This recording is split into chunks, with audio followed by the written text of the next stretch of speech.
देखिए, इस बात की गंभीरता को समझिए कि मुख्यमंत्री योगी अगर अयोध्या से चुनाव लड़ते हैं तो इसका असर न सिर्फ अवध की तमाम सीटों पर बल्कि समूचे पूर्वांचल पर भी पड़ेगा।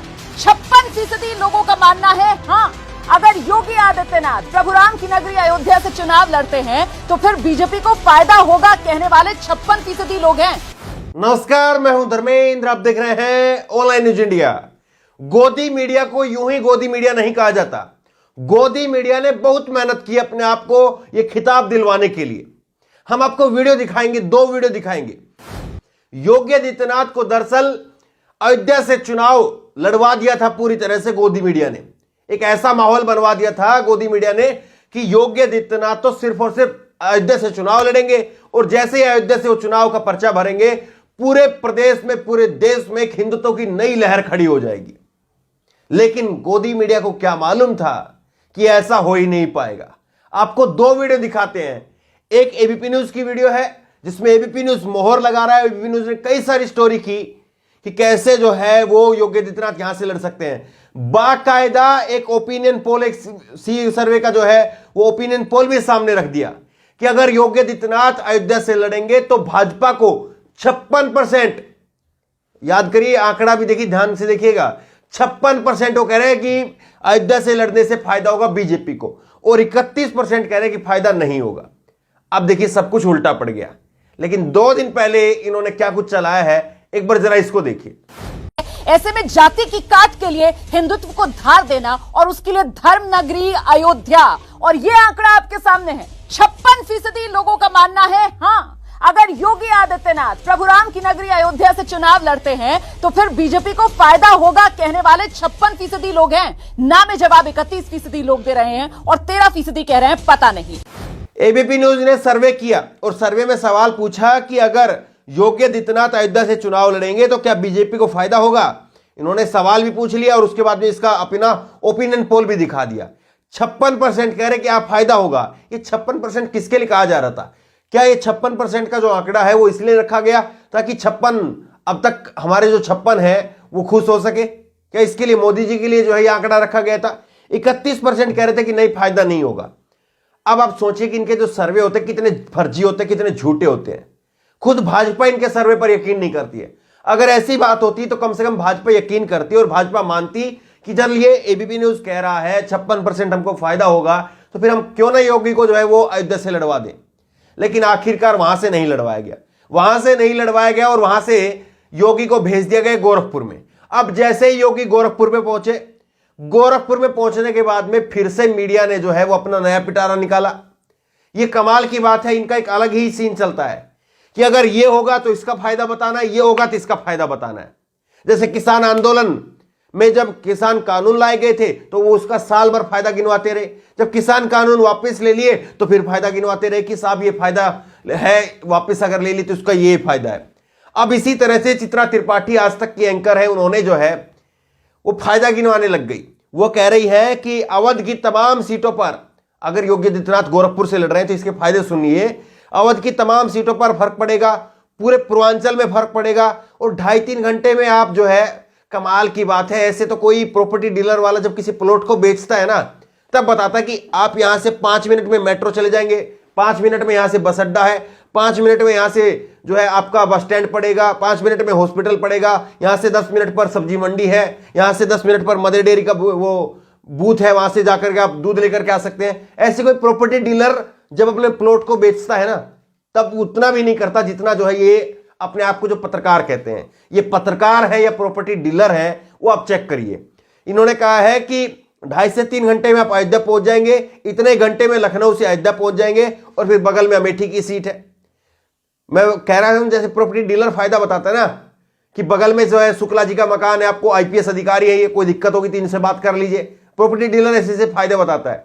बगल में एसएचओ आपके रहता है, कोई आपको चोरी चकारी का डर नहीं रहेगा। ये सारी बातें जैसे एक प्रॉपर्टी डीलर समझाता है वैसे ये लोग जो है वो अपने आप को पत्रकार कहलवाने लोग जो है ये समझा रहे हैं। और फिर उसके बाद में कह रहे हैं कि इसको हल्के में लेने की गलती समाजवादी पार्टी को नहीं करनी चाहिए। सुनिए जरा। देखिए, इस बात की गंभीरता को समझिए कि मुख्यमंत्री योगी अगर अयोध्या से चुनाव लड़ते हैं तो इसका असर न सिर्फ अवध की तमाम सीटों पर बल्कि समूचे पूर्वांचल पर भी पड़ेगा, क्योंकि 2.5 से 3 घंटे में बाई कार आप गोरखपुर से अयोध्या पहुंच जाएंगे, इतने ही घंटे में आप लखनऊ से अयोध्या पहुंच जाएंगे, बगल में अमेठी की सीट भी है, तो इसको हल्के में लेने की कोशिश समाजवादी पार्टी नहीं करे। देखिए, इसीलिए जो है इन लोगों ने अपनी विश्वसनीयता पूरी तरह से खो दी है। कल को अगर देश के ऊपर कोई खतरा भी आ जाए तो ये बताएंगे कि खतरा क्यों जरूरी था। मोदी के राज में ये खतरा अगर आया भी तो ये खतरा क्यों जरूरी था। अगर किसी ने हमारे ऊपर अटैक भी कर दिया, हमला भी कर दिया, तो भी ये बताएंगे कि ये फायदे में था, हमारे इस अटैक से हमको फायदा हुआ है। ये कमाल की बात है। ये वो लोग हैं जिन्होंने नोटबंदी के फायदे गिनवाए। ये वही लोग हैं जिन्होंने कहा था कि नोटबंदी में 2000 के नोट में एक चिप लगी होगी, उस चिप से काला धन पकड़ लेंगे। सुधीर चौधरी और श्वेता सिंह, आपको याद होगा, वो वीडियो सुनवाने की आवश्यकता नहीं है, पूरा देश जानता उसको। ये वो लोग हैं। इनकी झूठ कैसे सामने आती है, इनको शर्म नहीं पड़ती है। ये कैसे झूठ बोल लेते हैं। इनको इतनी भी शर्म नहीं पड़ती कि सोशल मीडिया का जमाना है, सब कुछ जो है वो घूम फिर करके आपके पास वापसी जरूर आएगा। और क्या इनके व्हाट्सएप पर इनके लोग, इनके अड़ोसी पड़ोसी भेजते नहीं है कि आप ये जो लोग झूठ बोल करके दिखा रहे थे तो पूरा झूठ निकला, कोरा झूठ निकला। कोई इनको बताता है या नहीं बताता कि आप कर क्या रहे हैं साहब। आपने मीडिया की बैंड बजा दी है।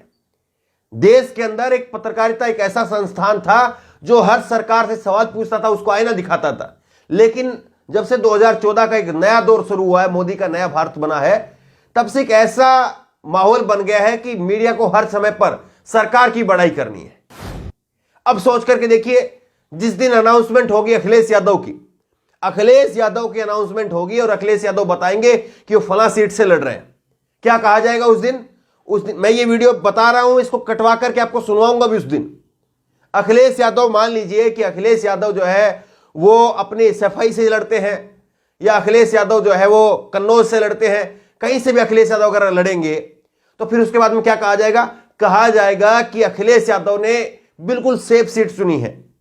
अखिलेश यादव जो है वो अपने घर की सीट पर गए हैं क्योंकि उनको डर था अगर कहीं और से लड़ेंगे तो वो हार जाएंगे। बताइए, यहां पर अयोध्या में लड़ने से योगी को किस बात का खतरा था? अयोध्या में अगर वो नहीं जीत सकते हैं, अयोध्या में अगर हार का खतरा था, तो फिर वो सुरक्षित कहां पर है? और जहां पर गोरखपुर की बात हो रही है कि गोरखपुर में वो चले गए हैं, गोरखपुर में सेफ सीट पर है, तो आप सोचकर मान करके चलिए कि गोरखपुर में भी उतना सेफ उनके लिए अब नहीं है। गोरखपुर में जिस विधायक की सीट पर ये गए हैं वो वहां से 3 बार के पारंपरिक जो है विधायक हैं, और अभी तक वो साइलेंट है। जिस दिन वो बोलेंगे उस दिन पता चलेगा कि गोरखपुर में क्या होगा। और इससे पहले माहौल बनाया गया इसी मीडिया के द्वारा कि योगी आदित्यनाथ मथुरा से लड़ सकते हैं। अब मथुरा में लड़ने का क्या रहा? अगर वो अयोध्या में अपने उनके पैर लड़खड़ा रहे थे तो मथुरा के अंदर क्या हाल होता? मथुरा तो वो क्षेत्र है जहां पर किसान आंदोलन का सीधा सीधा प्रभाव था। धूल चटा करके रख देते इन लोगों को। योगी आदित्यनाथ को वहां के गांव के किसान, गांव के लोग जो है धूल चटा करके रख देते। ऐसे ही ममता बनर्जी बनना सबके बस की बात नहीं है। ममता बनर्जी ने एक्सेप्ट कर लिया था और इन्होंने तो किसी ने तो इनको चैलेंज भी नहीं दिया था, उसके पहले ही जो है ये मैदान छोड़ करके भाग खड़े हुए। तो बहरहाल लोगों को बताइए, गोदी मीडिया का जो असली चेहरा है वो लोगों को दिखाइए, कैसे जो है ये लोग झूठ, पाखंड, चमचागिरी, उसकी सारी हदें जो है पार करते हुए जा रहे हैं। इस खबर को ज्यादा से ज्यादा शेयर करिए ताकि लोगों तक इनके सर्वे की सच्चाई पहुंचे, लोगों को पता चले। इस खबर को लेकर, इस वीडियो को लेकर आपकी जो भी राय हो नीचे कमेंट बॉक्स में अपनी राय जरूर दें। और इसी तरह की तमाम खबरों के लिए ऑनलाइन जो सब्सक्राइब करें, साथ में जो बेल आइकन है घंटी उसको जरूर दबाएं ताकि जैसे कि वीडियो अपलोड करें उसकी नोटिफिकेशन आपको तुरंत मिल सके। धन्यवाद। चैनल को सब्सक्राइब करें और घंटी जरूर दबाएं।